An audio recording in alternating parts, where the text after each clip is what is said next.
बिस्मिल्लाहिर्रहमानिर्रहीम। अस्सलाम वालेकुम दोस्तों, उम्मीद करता हूँ आप बिल्कुल ठीक ठाक होंगे। दोस्तों आज है 21 मई सन 2022 और दिन है हफ्ता का। दोस्तों ओमान के civil defence and ambulance authority की तरफ से एक ऑनलाइन जो न्यूज़ है वो शेयर की गई है, और उस न्यूज़ के मुताबिक मस्कत गवर्नरेट की वलायत सीब के इलाके में जो अलखूद का इलाका है वहाँ पर मज़दूर कुछ काम कर रहे थे, तो उनके ऊपर जो पहाड़ का जो मलबा वगैरह है, जो मट्टी वगैरह है, वो उनके ऊपर गिरी और एम्बुलेंस अथॉरिटी की तरफ से उनकी मदद वगैरह की गई और उनको बाहिफाजत जो है वो वहाँ से निकाल लिया गया।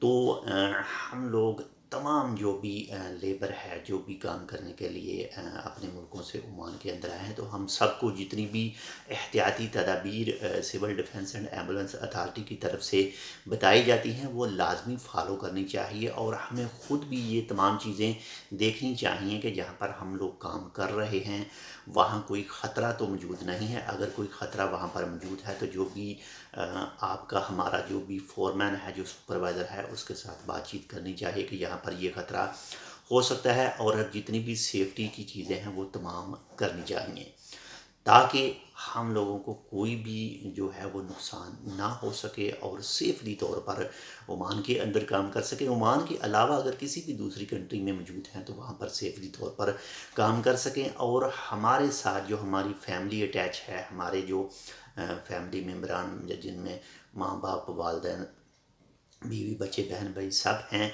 वो भी हमारी वजह से दुखी ना हो। तो बहुत ज़्यादा ख्याल कीजिएगा। अगर किसी भी ऐसी जगह पर काम करते हैं जहाँ पर ख़तरा मौजूद हो तो सेफ्टी के हवाले से तमाम रूल लाजमी फ़ॉलो करें। तो वो जितने भी लोग हैं जो अपने अपने मुल्क छोड़कर किसी दूसरे मुल्क में काम करने के लिए आए हैं, अल्लाह ताला उन सब की हिफाजत करे, उन सब को महफूज रखे। इंशाल्लाह मिलते हैं आपसे दूसरी अपडेट के साथ, तब तक के लिए अल्लाह हाफिज़।